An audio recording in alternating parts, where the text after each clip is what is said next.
नमस्कार बच्चों, physics tool में आपका हार्दिक अभिनंदन स्वागत है।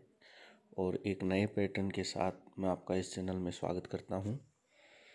जैसा कि आपको बताना चाहूं कि माध्यमिक शिक्षा बोर्ड द्वारा अभी जो बोर्ड पैटर्न है जिस पर आधारित अभी नए एग्ज़ाम होने वाले हैं, बोर्ड एग्ज़ाम, उनका एक पैटर्न डाला गया है।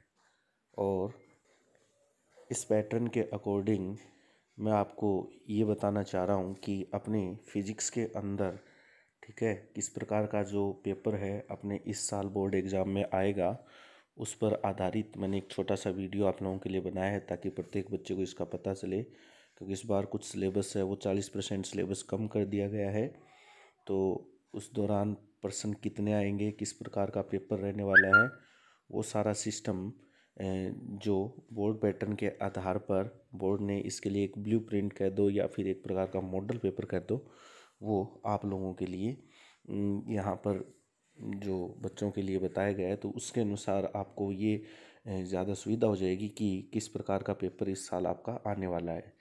देखिए, ये अमूमन जो कुछ इसमें इंस्ट्रक्शन दिए हुए हैं कि जो भी रोल नंबर आपको लिखने होते ही हैं वो अपने प्रश्न पत्र पर, जो लगभग सभी हर बार जब हम पेपर देते हैं तो अपने को रोल नंबर अपने यहाँ पर लिखने पड़ेंगे प्रश्न पत्र के ऊपर। जैसे ये लाइन पहली जो यहाँ पर मैंने अंडरलाइन की है, रोल नंबर आपको लिखने हैं, सभी प्रश्न करने अनिवार्य हैं। दूसरा पॉइंट ये है, और सभी प्रश्नों का जो उत्तर है वो उत्तर पुस्तिका में लिखें। ये साधारण जो इंस्ट्रक्शन जो आपको पता है वो नॉर्मल अब बोर्ड एग्ज़ाम अपने देते हैं तो उस प्रकार के इंस्ट्रक्शन आते हैं। इसके अलावा जो चौथा इंस्ट्रक्शन है वो आप देख पा रहे हो आपके स्क्रीन के ऊपर कि जिन प्रश्नों के आंतरिक खंड हैं उन सभी के उत्तर एक साथ ही लिखने हैं। मतलब इस बार थोड़ा सा आपको चेंज देखने को मिलेगा। कहने का तात्पर्य ये है कि कुछ क्वेश्चन ऐसे आने वाले हैं आपके इस बार एग्ज़ाम के अंदर जिसमें आपको आंतरिक विकल्प, जिसे हम कह सकते हैं, या मल्टी चॉइस जो क्वेश्चन होते हैं, यानी जिसमें आपको ABCD या ए बी सी डी में से सेलेक्ट करना होता है। तो जो भी ऑप्शन सही होगा उसमें से आपको, जैसे अमूमन कंपटीशन एग्ज़ाम होते हैं, उस प्रकार का पैटर्न यहाँ रखा गया है।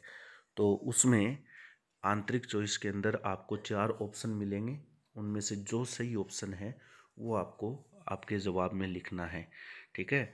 जितने भी आंतरिक खंड के जितने भी क्वेश्चन हैं, लगभग 10 क्वेश्चन आएंगे आपके ये मल्टी चॉइस वाले, उन सभी के आंसर आपको एक साथ देने हैं। ये बात यहाँ पर लिखी हुई है कि ऐसा नहीं है कि आप उन सब के उत्तर आपने अपनी मर्जी से एक का उत्तर कहीं लिख दिया, एक का उत्तर कहीं लिख दिया, ऐसा नहीं चलेगा। आपको सभी 10 प्रश्नों के उत्तर, वो 10 प्रश्न आने वाले हैं, उन सभी 10 प्रश्नों के उत्तर आप लोगों को एक साथ एक ही जगह देना है, ठीक है। एक साथ ये उत्तर आपको लिखना पड़ेगा, ठीक है बच्चों। इसके अलावा इसके आंसर देने का तरीका क्या होगा वो भी मैं आपको बता देता हूँ।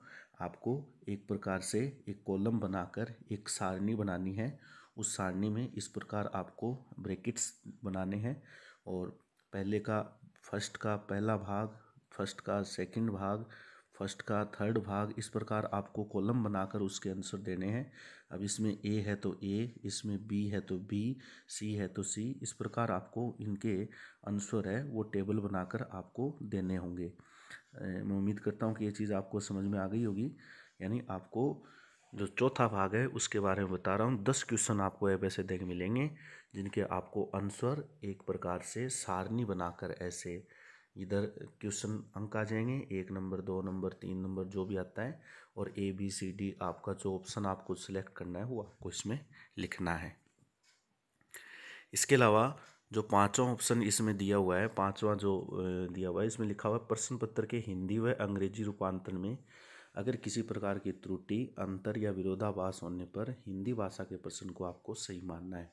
यानी कई बार क्या होता है कि बच्चों को अमूमन क्वेश्चन को समझने में, उसकी भाषा को समझने में कई बार त्रुटि महसूस होती है, उनको कुछ समझ में नहीं आता। और कई बार हिंदी और इंग्लिश में दोनों में प्रश्न आते हैं तो बच्चे लैंग्वेज में कन्फ्यूजन हो जाते हैं। इसलिए सही प्रश्न वही माना जाएगा जो हिंदी भाषा में लिखा हुआ होगा, उस प्रश्न को आपको सही मानना है।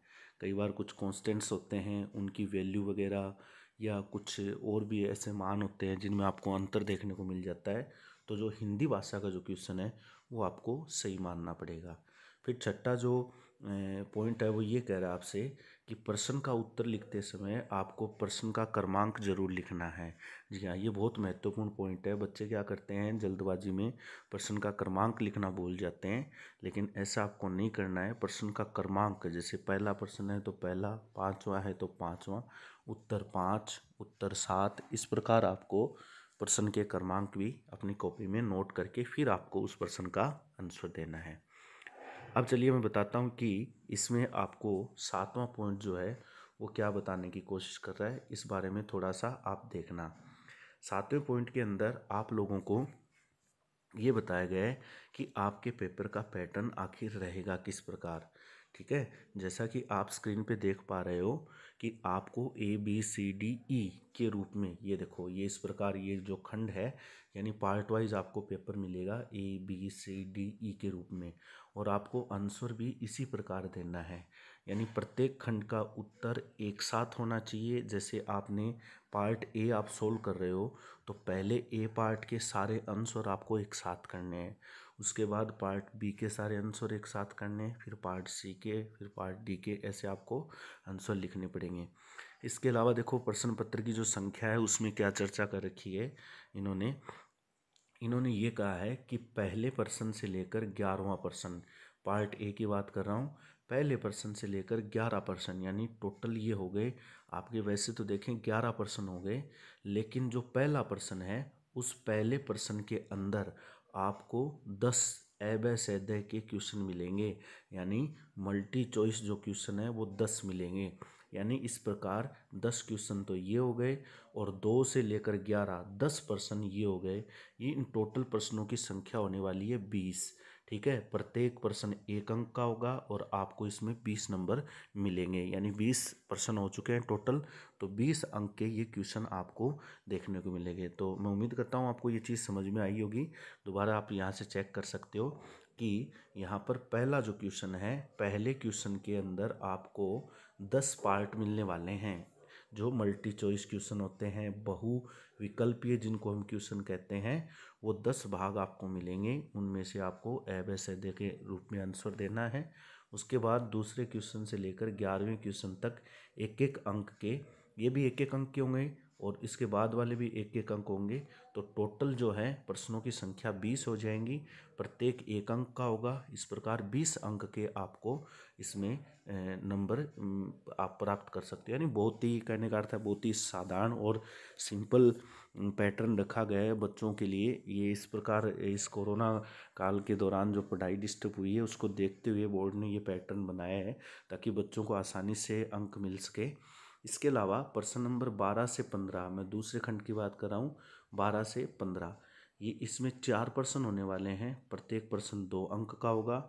इस प्रकार आप 8 नंबर इस पार्ट में प्राप्त कर सकते हो। ठीक है बच्चों, फिर बात करते हैं तीसरे पार्ट की। 16वें क्वेश्चन से लेकर 19 क्वेश्चन तक टोटल 4 प्रश्न आपके यहाँ आएंगे। इसमें प्रत्येक क्वेश्चन 3 अंक का होगा और 12 नंबर आप इसमें प्राप्त कर सकते हो। यानी 16वां, 17वां, 18वां और 19वां क्वेश्चन ये 3 अंक के होंगे, जिसमें आप आराम से क्वेश्चन है वो सोल्व कर सकते हो। प्रश्न बहुत ही सिंपल आने वाले हैं इस बार, ये पता चल रहा है। और इसके अलावा 20वां और 21वां, ठीक है, इनमें थोड़े ध्यान देना। खंड जो द है यानी डी पोर्शन है उसकी बात कर रहा हूँ, इसमें आपको सिर्फ 2 क्वेश्चन देखने को मिलेंगे, प्रत्येक क्वेश्चन 4 अंक का होगा। इस प्रकार आपको 8 नंबर इसमें प्राप्त हो जाएंगे। इस भाग में मैं बता देना चाहूँगा, इस भाग में दोनों प्रश्न अथवा में होंगे, यानी आपको इसमें अथवा का ऑप्शन देखने को मिलेगा। आपको टोटल इसमें ये कहने का अर्थ हो गया कि जैसे 20वां प्रश्न है तो उसमें आपको 2 क्वेश्चन मिलेंगे, उस 2 में से कोई एक क्वेश्चन आपको करना है। इसी प्रकार 21वें क्वेश्चन में भी कोई 2 क्वेश्चन मिलेंगे, उन 2 में से जो आपको अच्छी तरीके से आता है वो क्वेश्चन आपको एग्ज़ाम में करके आना है।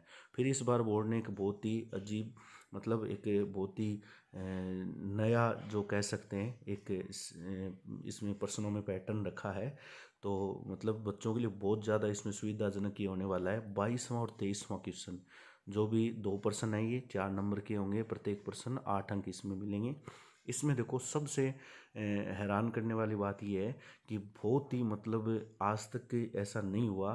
आज पहली बार ये एग्ज़ाम में ऐसा होगा कि इन 2 क्वेश्चन के अंदर आपको 3 अथवा के क्वेश्चन मिलेंगे। मतलब कहने का अर्थ हुआ कि 3 प्रश्न आपके सामने होंगे। जैसे 22वां क्वेश्चन है, इसमें आपके सामने 3 प्रश्न होंगे, जिसमें से जो आपको अच्छी तरीके से आता है उनमें से कोई एक क्वेश्चन आपको करना है। यानी कहने का अर्थ ये है कि पूर्ण रूप से बच्चों के हित के लिए ये चीज़ें सोची गई है, जिसमें आप अच्छी तरीके से अपने अंक प्राप्त कर सकते हो। ठीक इसी प्रकार जो 23वां क्वेश्चन है उसमें भी आपको 3 ऑप्शन मिलेंगे, उनमें से जो प्रश्न आपको अच्छी तरीके से आता है वो प्रश्न आप अटेम्प्ट कर सकते हो। तो बच्चों इस प्रकार आपका ये जो कक्षा 12 भौतिक विज्ञान का जो सिलेबस का जो पैटर्न है वो रहने वाला है। तो उम्मीद करता हूँ कि ये चीज़ें आज के इस वीडियो में जो भी मैंने आपको बताई है वो आपको अच्छी तरीके से समझ में आई होगी और आप इसको भली-भांति समझ चुके होंगे। ठीक है, तो इसी प्रकार अन्य जानकारी के लिए हमारे चैनल से जुड़े रहिए। तब तक के लिए जय हिंद, जय भारत, धन्यवाद।